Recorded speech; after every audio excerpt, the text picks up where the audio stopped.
पहले हम कृष्ण जी की नगरी में हैं, तो जैसे यहाँ से पक्का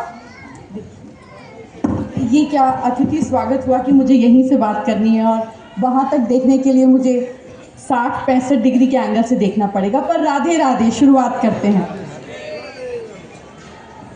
आप लोगों ने ये बात सुनी है कि कर्म कर और फल की इच्छा मत कर। मगर कर्म तो अच्छे करते हैं, मगर फल का फल अच्छा तो परिणाम में नहीं मिलता है।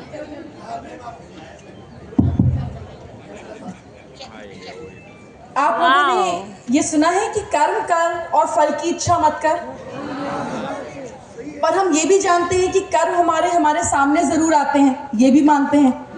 तो हम कहीं ना कहीं कर्म तो करते हैं और इच्छा करते हैं कि अच्छे कर्म का नतीजा हमें अच्छे से मिले। ठीक, हाँ या ना? हाँ।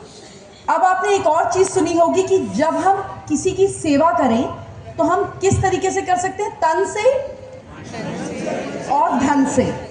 ऐसा क्यों कहा गया? इसके पीछे का लॉजिक क्या है और इसका रिजल्ट क्या मिलता है? देखिए, जब हम इसको, मैं शुरुआत एस्ट्रोलॉजी से करूंगी लेकिन खत्म एस्ट्रोलॉजी पे नहीं करूंगी। जब आपके बच्चों की शादी होती है या आपकी शादी हुई और आप किसी के पास कुंडली मिलाने के लिए लेकर जाते हैं तो एक टर्म आती है कि ये लड़की या लड़का किस गण का है। गण मतलब किस क्वालिटी का है। तो 3 होते हैं, देवगण, मनुष्यगण और राक्षसगण। लोग राक्षसगण सुन के डर जाते हैं कि अरे हमारे घर में तो राक्षस आ जाएगा। ऐसा होता नहीं है। ये 3 तरीके के स्वभाव हैं जो हम सब में हैं।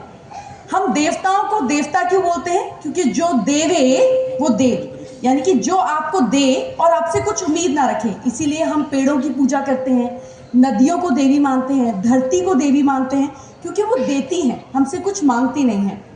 मनुष्यगण मतलब कि हम एक हाथ से दे रहे हैं और एक हाथ से ले रहे हैं, बार्टर सिस्टम।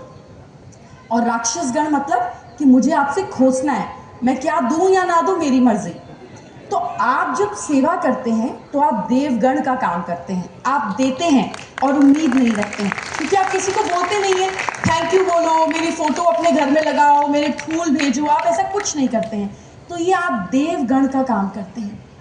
अब आप जब तन, मन और धन से सेवा करते हैं, इसका रिजल्ट क्या होता है और ऐसा क्यों बोला जाता है? तो जिंदगी जो है, आप जो भी चीज मांगे और जो भी चीज चाहें वो 3 ही हिस्सों में आके बंध जाती है। पीस यानी कि शांति, पावर यानी कि शक्ति, और प्रॉस्पेरिटी यानी कि समृद्धि। और ये हमारे यहाँ पर 3 देवियों का काम है। कौन सी देवियां? समृद्धि मतलब